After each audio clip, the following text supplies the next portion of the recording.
मुंबईत अनाधिकृत फेरीवाल्यांचा सुळसुळाट सातत्यानं वाढतच चाललाय। मुंबईच्या कोणत्याही कानाकोपऱ्यात तिथे रहदारी आहे, तिथे अनाधिकृत फेरीवाला हा तुम्हाला सापडेलच। या अनाधिकृत फेरीवाल्यांवर मुंबई महानगरपालिकेची कृपादृष्टी आहे का असा सवाल सातत्यानं सामान्य मुंबईकरांना पडत असतो। कारण या अनधिकृत फेरीवाल्यांवर मुंबई महानगरपालिकेकडून ठोस कारवाई होताना पाहायला मिळत नाहीये आणि कारवाई केली तरी अगदी ती दिखाव्यापुरती असते। पुन्हा काही वेळानंतर परिस्थिती जैसे थे तशीच आपल्याला पाहायला मिळते।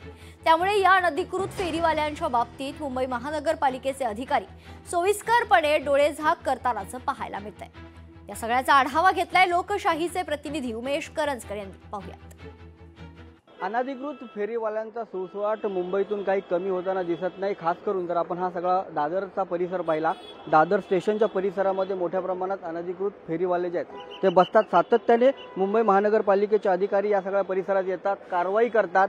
मात्र कारवाईनंतर पुन्हा एकदा परिस्थिती जैसे थे अशीच पाहायला मिळते। या दादर स्टेशनच्या जवळ जर तुम्हाला बस पकडायची असेल किंवा टॅक्सी पकडायची असेल तर किती त्रास होतो सामान्य मुंबईकरांना हे या इकडे आल्यानंतरच कळेल। आता ही सगळी परिस्थिती पाहिली तर इथे प्रचंड प्रमाणात गर्दी दर दिवस असते आणि अशा परिस्थितीत ज्यावेळेस रस्त्याच्या लगत या फुटपाथवरती मोठ्या प्रमाणात ज्यावेळेस अनधिकृत फेरीवाले बसतात त्याचा मोठा फटका जो आहे तो मुंबईकरांना बसत असतो। हे गेली 15-20 वर्ष मी बघितलंय।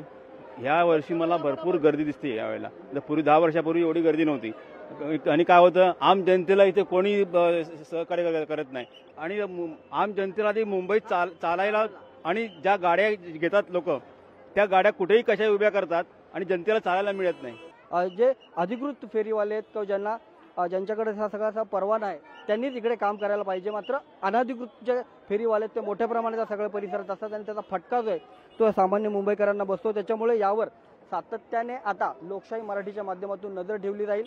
एकूण मुंबई महानगरपालिकेचे अधिकारी आपलं काम व्यवस्थित बजावतात का नाही याकडे आम्ही सातत्याने लक्ष ठेवणार आहोत।